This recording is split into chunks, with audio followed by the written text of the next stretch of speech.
31.6 billion is the estimated worth of trafficking. It's the global annual profits from trafficking. That's a significant amount of money. Trafficking is said to be the second biggest organised criminal element behind the drugs trade. That's quite serious.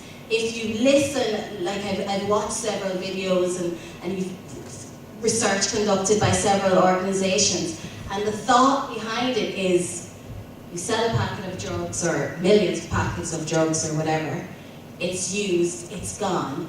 But in the mind of the people carrying out these grave atrocities, I have one person or two people or thousands, and I use them over and over and over again until they're dead, essentially, worthless.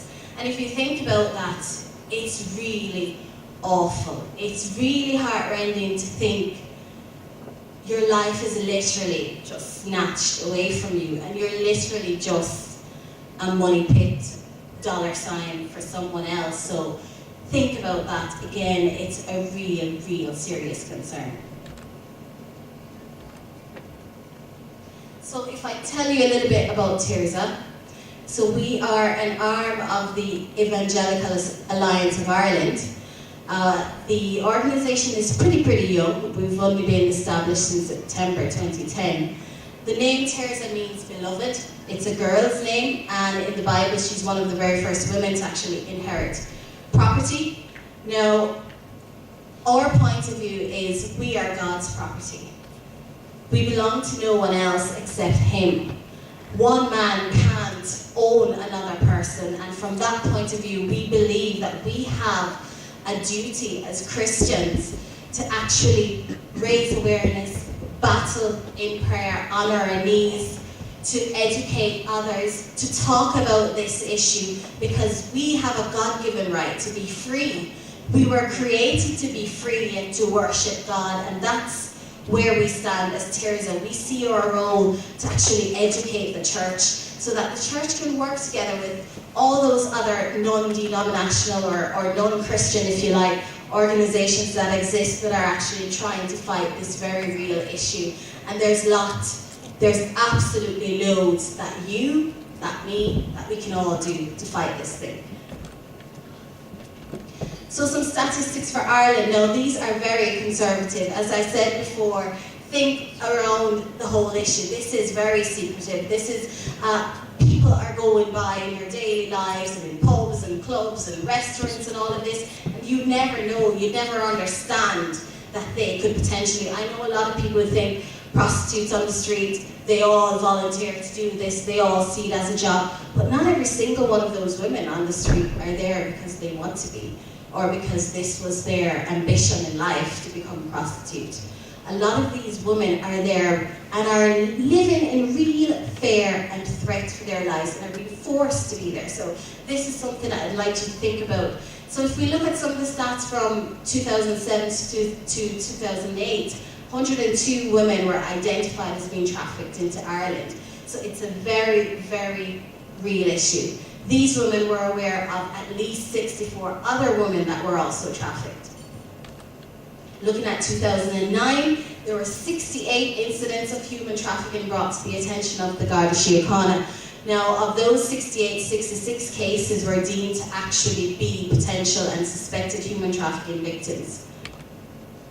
88% of those victims were women. They were from all regions, 68% from Africa, 18% from Asia, 9.1% from EU, etc. 6 persons were arrested for human trafficking offences. That is poorly figured. If you think about how many people and how many lives are ruined, it's a very poor figure that only 6 people were actually convicted. And it's all because of how they operate. This is a very organised criminal element that's going on around us. They're very smart. Their links are, I don't know, amazing, if you can call it amazing, but I know for myself, especially when I'm traveling, I'm always thinking, going through the airport, and I'm always going, how many people around me are going through the motions, going from one gate to the other.